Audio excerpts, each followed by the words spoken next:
Formula ఈ రేసులో KTR petition పై నేడు హైకోర్టు విచారణ జరపనుంది. తనపై నమోదైన కేసును క్వాష్ చేయాలని కేటీఆర్ పిటిషన్ వేయగా ఈ నెల 30 వరకు అరెస్ట్ చేయకుండా దర్యాప్తు చేయాలని గతంలో హైకోర్టు ఆదేశించింది. ఇవాల్టి వరకు మధ్యంతర బెయిల్ పొడిగించింది. గడువు ముగియడంతో ఇవాళ మరోసారి విచారణ జరపనుంది హైకోర్టు. మరోవైపు కేటీఆర్ దాఖలు చేసిన క్వాష్ పిటిషన్ పై ఏసీబీ కౌంటర్ దాఖలు చేసింది. ఈ కౌంటర్లో కేటీఆర్ పై అభియోగాలు నమోదు చేసింది ఏసీబీ. సెల్ఫ్ అఫిడవిట్ దాఖలు చేసిన కేటీఆర్ తనకేం సంబంధం లేదని తెలిపారు. హైకోర్టు నిర్ణయంతో కేటీఆర్ అరెస్టు ఆధారపడి ఉండటంతో ఇవాల్టి విచారణపై ఉత్కంఠ నెలకొంది.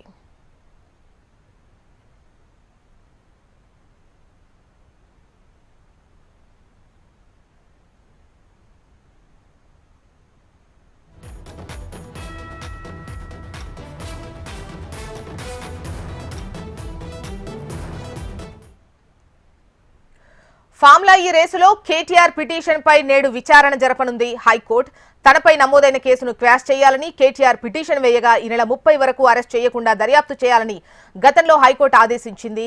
ఇవాల్టి వరకు ఏదైతే నోటు ఆర్డర్ ఉందో ఆర్డర్ కు సంబంధించి గడువు ముగుస్తుంది. గడువు ముగియడంతో ఇవాళ మరోసారి విచారణ జరపనుంది హైకోర్టు. మరోవైపు కేటీఆర్ దాఖలు చేసిన క్వాష్ పిటిషన్ పై ఏసీబీ కౌంటర్ దాఖలు చేసింది. ఈ కౌంటర్లో కేటీఆర్ పై అభియోగాలు నమోదు చేసింది ఏసీబీ. సెల్ఫ్ అఫిడవిట్ దాఖలు చేసిన కేటీఆర్ తనకేం సంబంధం లేదని తెలిపారు. హైకోర్టు నిర్ణయంతో కేటీఆర్ అరెస్టు ఆధారపడి ఉండటంతో ఇవాల్టి విచారణపై ఉత్కంఠ నెలకొంది. డీటెయిల్స్ అందించేందుకు అమరేందర్ రెడ్డి సిద్ధంగా ఉన్నారు. అమర్,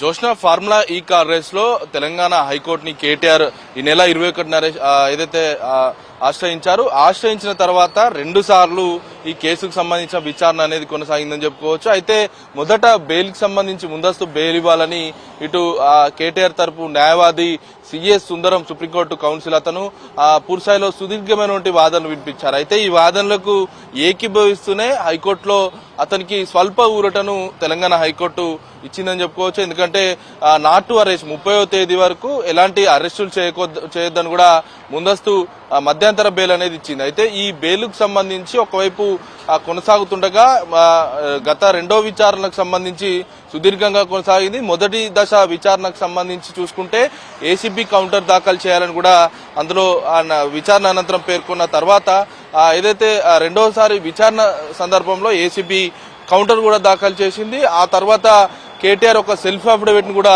దాఖలు చేశారు. అయితే ముఖ్యంగా ఏసీబీ కీలకమైన అంశాలతో కేటీఆర్ పైన తీవ్రమైన అంశాలను మెన్షన్ చేస్తుంది. ఎందుకంటే కేటీఆర్ఏ నిందితుడు అంటూ కేటీఆర్ చేపట్టే నిధులు అంతా పక్కదారి పట్టాయి, నిధుల దుర్వినియోగంతో పాటు అధికారులకు సంబంధించి వాళ్ళను వాడుకున్నాడంటూ ఇప్పటికే ఏసీబీ ఒక కౌంటర్ లో కూడా పేర్కొంది. అయితే ఈ 2వ దశ విచారణ ముగిసిన తర్వాత 30 వరకు ఉన్నటువంటి ఏదైతే మధ్యంతర నాట్ టు అరెస్ట్ అనేది ఉందో దాన్ని 31 వరకు గడువు పొడిగించింది. అంటే ఇవాల్టి వరకు కేటీఆర్ కు సంబంధించిన నాట్ టు అరెస్ట్ అనేది ఒక తీర్పు ఉంది కాబట్టి మరి ఇవాళ జరిగే విచారణకు సంబంధించి కీలకంగా మారిందని చెప్పుకోవచ్చు. అయితే కేటీఆర్ ఇప్పటికే సెల్ఫ్ అఫిడవిట్ కూడా దాఖలు చేశారు. ఈ సెల్ఫ్ అఫిడవిట్ లో కీలకమైన అంశాలు కూడా పేర్కొన్నారు. అయితే ఈ నిధుల బదిలీకి సంబంధించి నాకు ఎలాంటి సంబంధం లేదు, హెచ్ఎండిఏ ఇది చూసుకుంటుందంటూ కూడా ఒక క్లారిటీని మాత్రం ఇచ్చారు. అయితే నిధులకు సంబంధించి నేనేమైనా అధికారినా అంటూ కూడా అందులో మెన్షన్ చేశారు. అయితే ఇదే కాకుండా అంటే కేటీఆర్ మెన్షన్ చేసిన అంశాలకు సంబంధించి కొన్ని పరిశీలిస్తే 10 కోట్ల నిధుల బదలాయింపుకు సంబంధించి బదలాయింపు చేస్తే తప్పనిసరిగా పరిపాలనా అనుమతులు కావాలని ఏసీబీ కౌంటర్ లో మెన్షన్ చేసింది. కానీ ఎలాంటి పరిపాలనా అనుమతులు అవసరం లేదంటూ కూడా కేటీఆర్ అందులో పేర్కొన్నారు. దీనికి సంబంధించి నాకు ఎలాంటి సంబంధం లేదనేదే కేటీఆర్ అయితే చెప్తా ఉన్నాడు. కానీ ఏసీబీ మాత్రం కేటీఆర్ చేయబట్టే నిధులు బదలాయింపు జరిగింది, ఎఫ్ఓ కంపెనీలకు దత్తత పాత్ర వహించాడన్న అంశాన్ని పేర్కొన్నారు. దర్యాప్తు చేస్తే ఇంకా కీలకమైన సమాచారం వస్తుంది, క్వాష్ పిటిషన్ ని కొట్టివేయాలి, ముందు మధ్యంతర బెయిల్ ఏదైతే ఉందో నాట్ టు అరెస్ట్ అనేది దాన్ని పూర్తిగా రద్దు చేయాలంటూ కూడా ఏసీబీ కౌంటర్ లో కూడా పేర్కొంది. మరి ఇవాళ జరగనున్న విచారణ ఏసీబీ కౌంటర్ దాఖలు చేసింది కాబట్టి దానిపైనే కొనసాగే అవకాశం అయితే